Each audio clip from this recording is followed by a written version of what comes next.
पहिले पहिले हम कईनी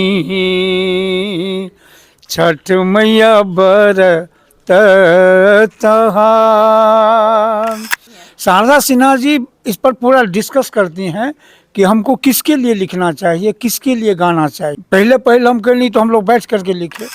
करिहा क्षमा छठी मैया भूल चुक गलती हमार। 12 साल पहले गुरुजी ने उनके लिए सकल जग तारिणी जो गाना है वो लिखा था। सकल जग तारिणी है छठी माता, जल थल वायु अग्नि में अही माँ, अही गगन के आधार। हे मैया अही गगन के आधार।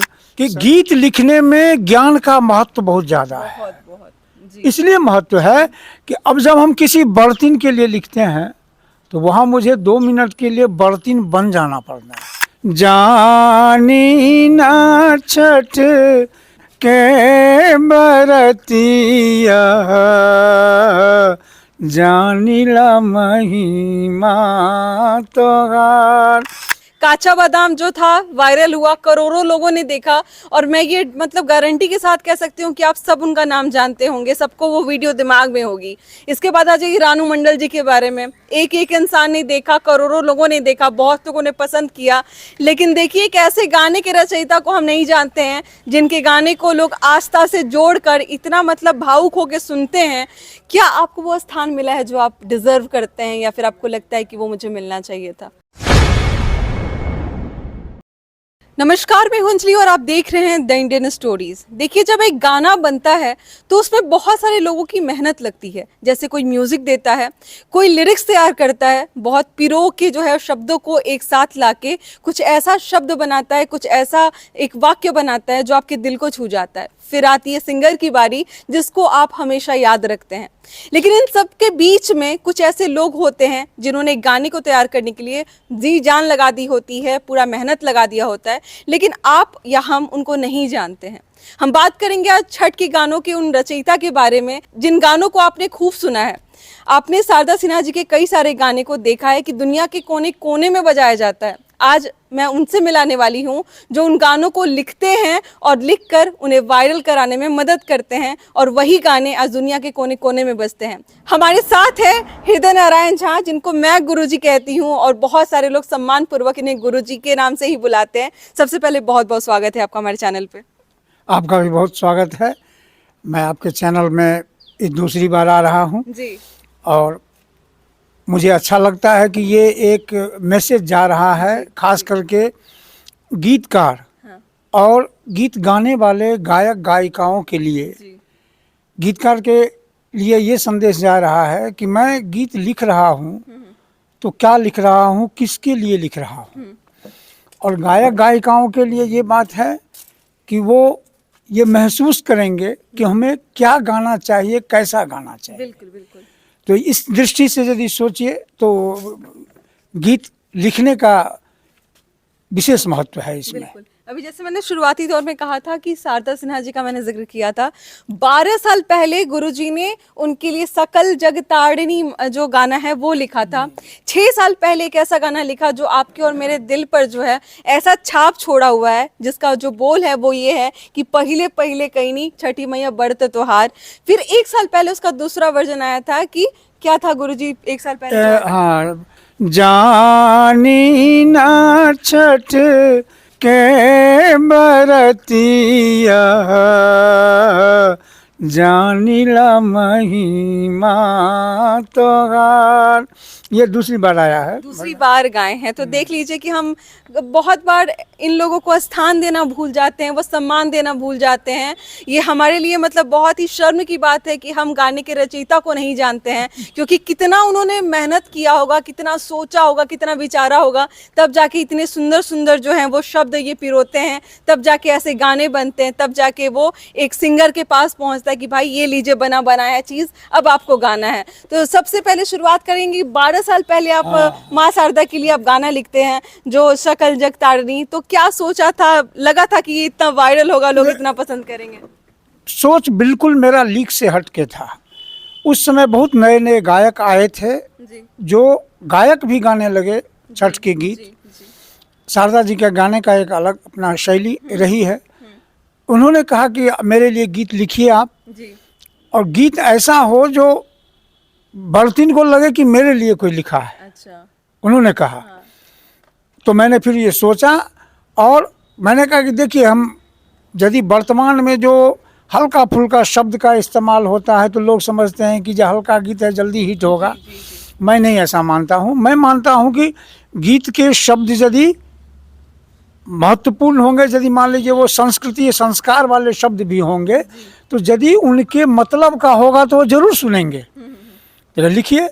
और वही था कि देखिए, जहाँ पर मैं द्विअर्थी गीत सबका वातावरण, माने किसी तरह का कोई गीत लोग लिख रहा है, हमको छठ के घाट जाना है, ये जाना है, वो जाना है, माना हल्का हल्का बात, वहाँ मैंने लिखा सकल जग तारिन है छठी माता, जल थल वायु अग्नि में अही माँ, अही गगन के आधार, हे मैया अही गगन के आधार, सकल जग तारिणी है छठी माता। नहीं, गगन का आधार ये मतलब है कि देखिए, हम लोगों में जो आज तो लोग कई तरह का टीका टिप्पणी कर रहे हैं, लेकिन हम लोगों में धर्म का एक ही मतलब रहा है कि पृथ्वी जल अग्नि वायु आकाश मिश्रण है, ये जो है यही भगवान का विराट रूप है। और जितने भी देवी देवता हैं, चाहे वो सूर्य की हम पूजा करते हैं, चाहे छठ माता की पूजा करते हैं, सब में हम उन्हीं पंचभूत को एक समग्र रूप में देखते हैं। महादेव का ले लीजिए आप, उनका स्वरूप भी वर्णन है। तो भरतनाट्यम में आप सुनते होंगे, नृत्य है अंगिकं भुवनं जस्य वाचिकं सर्ववांगमयं आहार्यं चंद्र तारादि तंग नमः सात्विकं शिवम। तो जिनका स्वरूप ही पृथ्वी जल अग्नि वायु आकाश का है, उनका वर्णन इस गीत में मैंने किया। और मुझे लगता है कि इसीलिए सबकी पसंद बन गई, ये हिट किया गाना। हिट कर गया। देखिए, लेकिन बहुत मेहनत लगती है कि आप इतना सोचते हैं, इतना कुछ आप बता रहे हैं, ज्ञान इतना भरा हुआ है।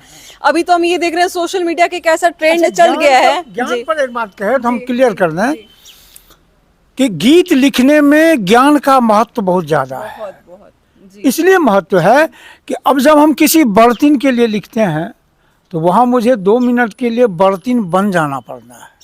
आप वो सोचते हैं कि आप व्रत कर रहे हैं, हाँ। आप जो है छठी माता को महसूस व्रत ही कर नहीं रहे हैं। कर रहे हैं कि व्रत कर रहे हैं, तो इस व्रत का नियम निष्ठा क्या है, क्या खान पान है, क्या रहन सहन है, क्या एटीट्यूड है, क्या सेंटीमेंट है, क्या बिहेवियर है, ये हर चीज़ एक व्रती का जब हम ध्यान में रखते हैं तो वो भाव निकलता है। तो पहले तो व्रती को ध्यान में रखते हैं, फिर रखते हैं कि हम किस प्रकार के व्रती के लिए लिख रहे हैं। जी अब जैसे इस बार कहीं एक ऑफर की, जी झारखंड की लड़की है जी पल्लवी झा, हाँ उसने कहा कि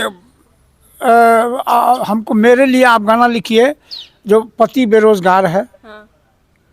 तो वो छठ का व्रत रख रही है रोजगार के लिए कि मेरे पति को रोजगार हो जाए। एक कंडीशन हो गया ये कंडीशन हो गया। अब इस कंडीशन वाला आप गाना लिख दीजिए, तो उसको हम वही गाना लिख के भेजे। अच्छा, हाँ, उसको गाना लिखे हैं, वो गा चुकी है गाना। एक पत्नी जो है अपने पति के रोजगार के लिए छठ का व्रत करती है छठ का व्रत- और आपसे वो गाना लिखवाती है, तो उसके बोल क्या है मैं सुनना चाहूंगी। बोल है ये जी कि बेरोजगारी में जिंदगी बेहाल बा, बेरोजगारी में जिंदगी बेहाल बा, कोइली बरत तोहार छठी मैया, पिया ले मांगी रोजगार छठी माता, पिया ले मांगी रोजगार। और गीत उसको पसंद भी आ गया, वो गा भी ली है इसको। अच्छा। हो सकता है 2-4 दिन में इसका वीडियो आ जाए। बहुत जल्दी रिलीज हो जाएगा, लेकिन जब रिलीज हो जाता है तो हम और आप कहीं ना कहीं पीछे रह जाते हैं ऐसे ऐसे कलाकार को, ऐसे ऐसे राइटर्स को सपोर्ट करने में। क्योंकि देखिए, काचा बादाम जो था वायरल हुआ, करोड़ों लोगों ने देखा, और मैं ये मतलब गारंटी के साथ कह सकती हूँ कि आप सब उनका नाम जानते होंगे, सबको वो वीडियो दिमाग में होगी। इसके बाद आ जाइए रानू मंडल जी के बारे में। एक एक इंसान ने देखा, करोड़ों लोगों ने देखा, बहुत लोगों ने पसंद किया। लेकिन देखिए, एक ऐसे गाने के रचयिता को हम नहीं जानते हैं जिनके गाने को लोग आस्था से जोड़कर इतना मतलब भावुक होकर सुनते हैं। ऐसे ऐसे शब्दों को इन्होंने लिखा है जिसको सुनने के बाद आप भूल जाएंगे कि आप किस दुनिया में हैं। आपको लगता है कि आप छठ माता से इतने कनेक्ट हो जाते हैं जब इनके गाने को सुनते हैं। तो आप हम और आप इनको सपोर्ट नहीं करके हम रानू मंडल को आगे करते हैं, हम काचा बादाम वाले को आगे करते हैं। अब ज़रूरत है थोड़ा बदलाव की, क्योंकि जब हम इनको सम्मान देंगे, इनको हम प्रेम देंगे, इनको हम स्थान देंगे, इनको ओहदा देंगे, तब ये हमारे लिए और अच्छा अच्छा गाना लिख के मतलब हमारे सामने आएंगे। नहीं तो इनका भी मोटिवेशन कहीं ना कहीं ख़त्म होगा कि भाई इतना मेहनत करते हैं लेकिन लोग हमें जानते नहीं हैं, हमारे काम को नहीं जानते हैं। तो जो 6 साल पहले आपका गाना है जो ब्लॉकबस्टर एकदम हो गया, पहले पहले वाला जो गाना था माँ शारदा सिन्हा गाई हैं, हर तरफ कोने कोने में बजता है जब छठ का टाइम आ जाता है। और जब वो गाना बजता है तो लगता है कि रुक जाएं, ठहर जाएं, कहीं ना कहीं बिहारी होने का एहसास होता है बहुत बड़ा। तो क्या सोचा था उसको लिखने से पहले आपने? उसको लिखने से पहले यही सोचा था कि आज समाज परिवार फ्रैक्चर है संबंध के स्तर पर में, और बच्चा है तो एक तो अधिक उम्र में शादी हो रही है तो बच्चा भी अधिक उम्र में पैदा ले रहा है। जब तक बच्चा दादा दादी के साथ खेलने लायक होता है तब तक दादा दादी कई बीमारी से ग्रस्त हो जाते हैं। कोई ब्लड प्रेशर से पीड़ित है घर में, दादाजी डायबिटीज से पीड़ित हैं, वो अपने परेशान हैं तो बच्चा को क्या इंटरटेन करेंगे। तो घर में बच्चा आया भी, मेहमान आया भी नया, तो उसको प्रेम ममता दुलार कुछ नहीं मिल पाता है। पति पत्नी का संबंध ऐसा है कि संबंध एक धीरे धीरे देखे तो लगता है कि एक समझौता वाला संबंध लोग जीने लगे हैं, लेकिन असली संबंध क्या है? असली संबंध में है प्रेम, प्रणय, मान, स्नेह, राग, अनुराग। ये जिस दाम्पत्य जीवन में है वही दाम्पत्य जीवन सुखी है। तो इसमें मैंने ये किया कि हर स्त्री के मन में ये भावना होती है कि मुझे जो भगवान की तरफ से मिला हुआ है अधिकार, जिस प्रेम का, जिस स्नेह का, जिस राग का, अनुराग का, वो मुझे अपने पति से मिले, परिवार में मिले। मेरे बच्चों को जो अपेक्षित खुशियां हैं वो परिवार में दादा दादी से मिले। तो ये तो बहुत परिवार में नहीं मिल रहा है। इतना तो कुछ जहाँ नहीं मिल रहा है वो स्त्रियां जो छठ कर रही हैं वो क्या बोलेंगी? उसके मन में तो ये भाव होगा ही।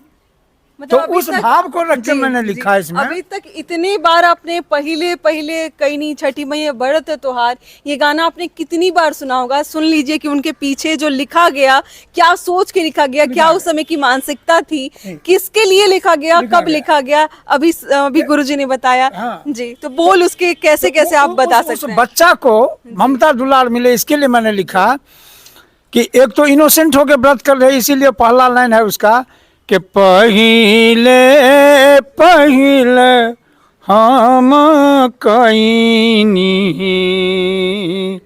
छठ मैया बरत तहार, करिहा क्षमा छठी मैया, भूल चुक गलती हमार, गोदी के बलक बाके दीहा, छठ मैया ममता दुलार, पिया के सनहिया बनैहा, मैया दीहा सुख सार। और यही चीज था कि ये तो हर एक स्त्री को चाहिए ना, सुख का सार। और वो सुख का सार क्या है? पति का प्रेम। वो वैसा प्रेम जो जैसा प्रेम वो चाहती है वो प्रेम यदि उसको मिले तो इससे बढ़ के कोई उपलब्धि नहीं है। इसीलिए ये गीत इतना लोकप्रिय हुआ। इतना गंभीरता है इस गाने में कि इसलिए शायद मुझे लगता है अभी तक मुझे लगता है लोगों को मतलब लोग पसंद करते हैं गाने को, लेकिन अब मुझे लगता है पहली बार आपको समझ आएगा कि आखिर इस गाने का वाकई में मतलब क्या है। गुनगुनाते हुए आप लोगों को नजर आते होंगे या फिर देखते होंगे कि गुनगुनाते हैं लोग, लेकिन अभी देखिए कि कितनी गंभीरता है उस बातों में, उन सारी चीजों में, उस लाइन में, उस वाक्य में, कि इतने अच्छे तरीके से आपने बताया। अब उसका दूसरा वर्जन भी आपने जो है वो पिछले साल जो उसका दूसरा वर्जन है वो आया था, वो भी आपने मुझे बताया था कि एक जब लड़का पहली बार छठ का व्रत करता है तो उसका जो मतलब संदर्भ था वो उस संदर्भ में था कि अगर एक लड़का छठ उठाता है अपने परिवार के लिए तो उसका क्या मतलब वो बयान करना चाहेगा। आपने वो सब कुछ लिखा हुआ वो उसमें लिखा हुआ है। वो उसमें भी वही बात है कि वो बेचारा आता है घर के छठ में भाग लेने के लिए, लेकिन उसे पता चलता है कि अब कोई छठ नहीं करेगा तो खुद छठ करने के लिए तैयार होता है। ये सारी जो चीजें, ये जो कहानी आप बता रहे हैं कि हम ये सोच के लिखते हैं, तो ये आपको बताया जाता है या फिर आपके मन में ये चीज आता है कि नहीं अब ऐसे सोच के बनाते हैं? नहीं, इसमें एक ही सिंगर ऐसी हैं जो बाजाबता बताती हैं। अच्छा, वो शारदा सिन्हा जी बताती हैं। शारदा सिन्हा जी इस पर पूरा डिस्कस करती हैं कि हमको किसके लिए लिखना चाहिए, किसके लिए गाना चाहिए। आपको बुलाती हैं अपने पास में, फिर डिस्कस होता है। पहले हम कहीं नहीं तो हम लोग बैठ करके लिखे, एक ही जगह बैठ करके हम लिखते गए, वो करेक्शन करती गई, फिर विचार होता रहा, इसको काटा जाए, इसको जोड़ा जाए, ये सिचुएशन लाया जाए, ऐसा शब्द डाला जाए।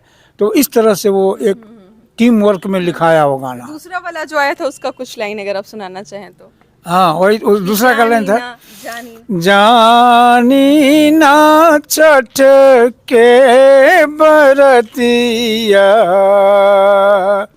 जानिला महिमा तगार। असल बात है साल भर पर एक ही बार हम इसको दोहराते हैं ना। ध्यान पर से हट जाता है। मतलब ये बहुत बड़ी बात है कि जानी ना छठ के व्रत, या क्योंकि छठ व्रत जो भी करता है जी बहुत पसंद किया गया।